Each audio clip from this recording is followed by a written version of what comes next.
Welcome to the deep dive. Ever feel like you or, someone you know just gets, well, stuck? Yeah, stuck. In the same old ways of reacting, maybe the same behaviors over and over. Exactly.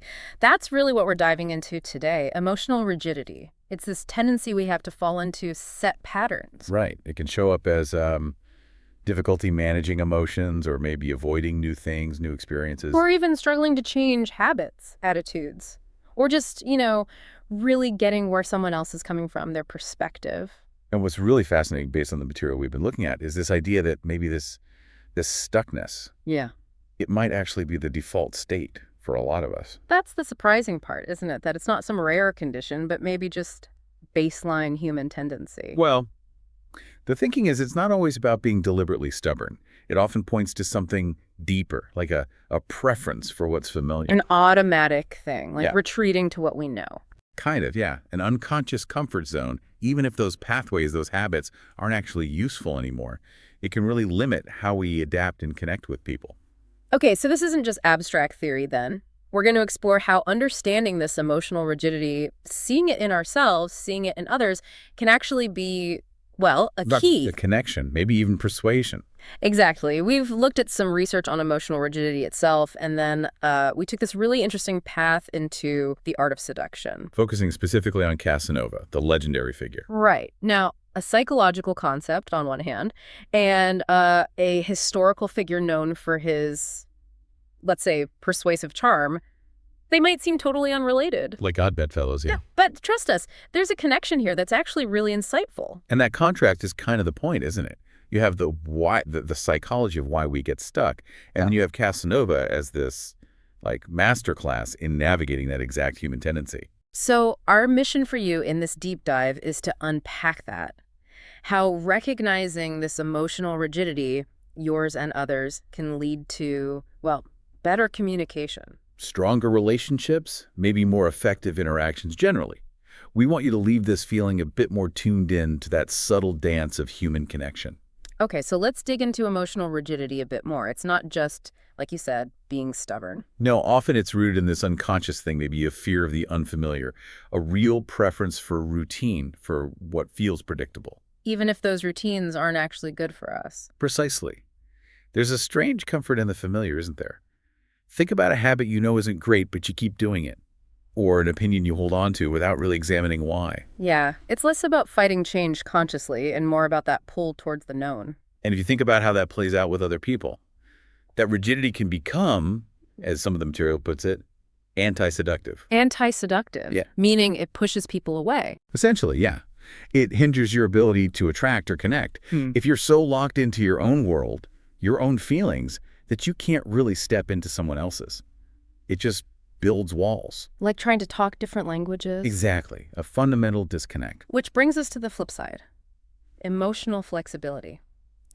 Our material suggests almost channeling, like Errol Flynn or someone, to really connect, really win people over. And not just romantically, right? In any context. Right. You need that flexibility. You need to adapt to their world, their tastes, their ideas, instead of just trying to hammer your own point across. And this ties directly into something quite basic. Narcissism. Not in the clinical sense, necessarily, but our natural tendency to be drawn to what reflects us. We like people who seem like us. Yeah. The material points out that people feel validated when they meet someone who seems to share their values, their tastes. That, aha, they get me moment. It's like finding someone who not only agrees, but genuinely appreciates the same things you do. Absolutely. Which leads us perfectly to Venice and Giacomo Casanova. Casanova. And his empathetic mirror technique. Picture it. 18th century Venice. Very complex social world. And Casanova wasn't just relying on good looks or charm, was he? He was sharp. He understood people. Definitely. The material highlights his interactions with this noblewoman, Bianca. She was known for her intellect, passionate about philosophy, art. Not someone easily impressed by superficial stuff. She wanted a real connection, a meeting of minds. And Casanova got that. That's the key point, right? He saw her world was built on ideas, on specific values. So his first move wasn't flattery about her looks, it was intellectual. The example of him bringing up Rousseau, a philosopher she cared about. Brilliant. He immediately showed he valued her mind. He was speaking her language from the get-go. Exactly. And this mirroring he did, it wasn't just nodding along, it was more subtle. aligning his interests, his expressed beliefs, with hers. So he absorbed her ideas, showed real enthusiasm for her passions, made her feel genuinely heard. Yes, on that intellectual level. It wasn't about being fake, but finding genuine points of overlap within her world. It's like saying, I see what matters to you, and I value it too. And the material gives examples, right? There talks about Rousseau, art, philosophy. Specific things. He tapped into her core interests. And notice his compliments focused on her moral virtues, not just beauty. That resonated with her self-image. Okay, so he establishes this connection based on her values. Then what? Then, subtly, he starts to shift things. He introduces his own views, but frames them as, like, natural extensions of her thoughts. So it doesn't feel like disagreement, more like they're discovering ideas together. Kind of, yeah. A gentle convergence of their perspectives, not a clash. And the outcome? Well, the material describes Bianca feeling deeply understood, seeing Casanova as an intellectual peer, someone who reflected her own ideals and desires back to her. He wasn't just charming her, he was showing her he was the kind of connection she was searching for. Exactly. By empathetically mirroring her values, her world. And that's the big insight, right? This goes way beyond romance. It's about how you connect with anyone, really, how you persuade. Absolutely. It shifts the focus from complaining, nobody understands me, to actively trying to understand others, to enter their spirit, as the material puts it. So instead of banging your head against someone's perceived stubbornness, You try to understand where they're coming from, their values, their motivations. You adapt. become more like a chameleon, adjusting to their mood, appreciating what they appreciate. Yeah, trying to genuinely grasp their spirit. It lowers their defenses because it feels familiar, non-threatening. It's like signaling, I'm on your wavelength. There's that analogy in the material about the hypnotist's watch. Right. Mirroring creates that sense of comfort, ease. It lulls them, makes them more receptive, because fundamentally, people are drawn to similarity. That validation thing again. Exactly. Oh. And this is super effective if you're, say, an outsider trying to fit in somewhere. Sure, you get their values, maybe even share them, and it builds bridges fast. But there's a warning too, right? Don't overdo the mirroring. Definitely. If it feels forced or like simple mimicry, it breaks the spell. It feels manipulative and people pull back. It's got to feel genuine, or at least subtle. Okay, so let's go a bit deeper into the psychology here. The idea of the mask people wear. Ah, yeah. That outward confidence often hides, well, doubts, insecurities, a feeling of not being quite complete. We're all a bit more vulnerable than we let on. And a skilled connector, whether you call them a seducer or just observant, needs to see past that surface. Right. The material suggests everyone feels this sense of lack somewhere. And by subtly acknowledging that potential vulnerability, not cruelly, but with understanding, you can position yourself as someone who offers, well, maybe completion, or at least validation. Filling a void almost. In a sense, it also touches on boredom, feelings of inadequacy. People might be, let's say, lazy about fixing those feelings themselves. So they're drawn to someone who makes them feel better, more alive, more understood. Pretty much. Sometimes creating a little unease, maybe hinting at a missed opportunity, or questioning an assumption gently, can paradoxically make someone more open to connection because you then offer the relief or the answer. Okay, so boiling it down, the core strategy is get inside their world. Yeah. Play by their rules, enjoy what they enjoy, adapt to their moods. It strokes their ego, taps into that natural narcissism, and lowers their guard. Because they see themselves reflected in you. Exactly. Their ideas, their tastes validated. It dissolves insecurity. It's comfortable, almost hypnotic, as the material suggests. The most effective persuasion often isn't argument, it's reflection. They see their values, maybe even their flaws sometimes, mirrored back, and that familiarity is just powerful.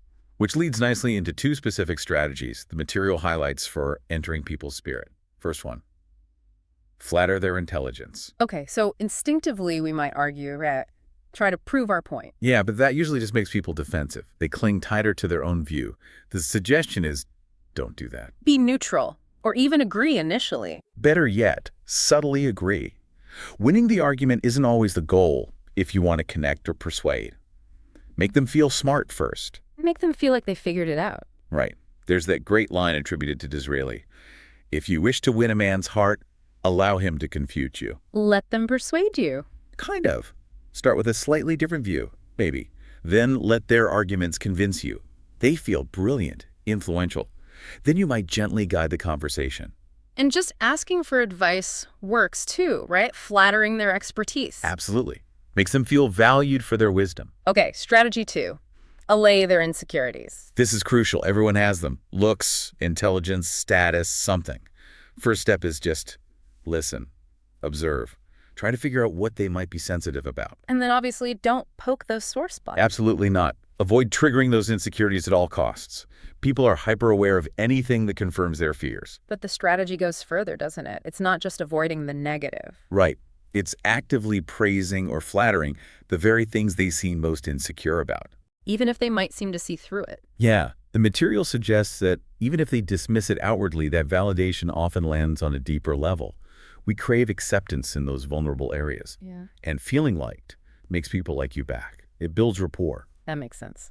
Now, there was another layer to this mirroring idea, something about ideals. Ah, yes.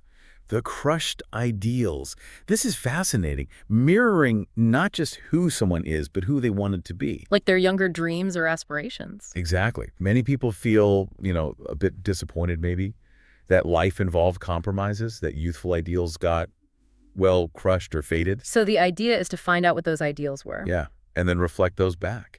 Express admiration for those qualities. Maybe create situations where they feel like that younger ideal self when they're with you. Wow, that sounds potent. A powerful lure. It can be. Tapping into that deep-seated sense of self, the one that often gets buried under daily life. Okay, so pulling all these threads together, entering someone's spirit really comes down to adapting, mirroring their world, their thoughts, their tastes. And focusing genuine, intense attention on them, making them feel seen, chosen, validated. So let's summarize this deep dive then. We started with emotional rigidity, this kind of default human state of getting stuck in our patterns. Right, and then we looked at the opposite, emotional flexibility, and specifically the power of mirroring to connect and influence, using Casanova's empathetic approach as a key example. And we dug into the why, the psychology behind it, our own narcissism, our insecurities, that powerful human need for validation that makes mirroring work. Yeah, and understanding all this isn't just about seduction in the narrow sense. It's really about enhancing communication across the board. Building stronger relationships, navigating interactions more effectively in, well, pretty much every part of life. Absolutely. Which leaves us with a final thought for you, the listener, to maybe chew on. Consider those masks we talked about, the ones you wear, the ones others wear. And think about this. What might happen if you consciously chose to mirror not just the surface stuff, but those deeper values, maybe even those crushed ideals or aspirations in others? Could it lead to different kinds of connections, more understanding, maybe unexpected insights? Yeah. We encourage you to reflect on your own moments of feeling emotionally rigid or stuck, and contrast that with times you felt truly deeply seen and understood by someone. What was different? What made that connection feel so real? Something to think about.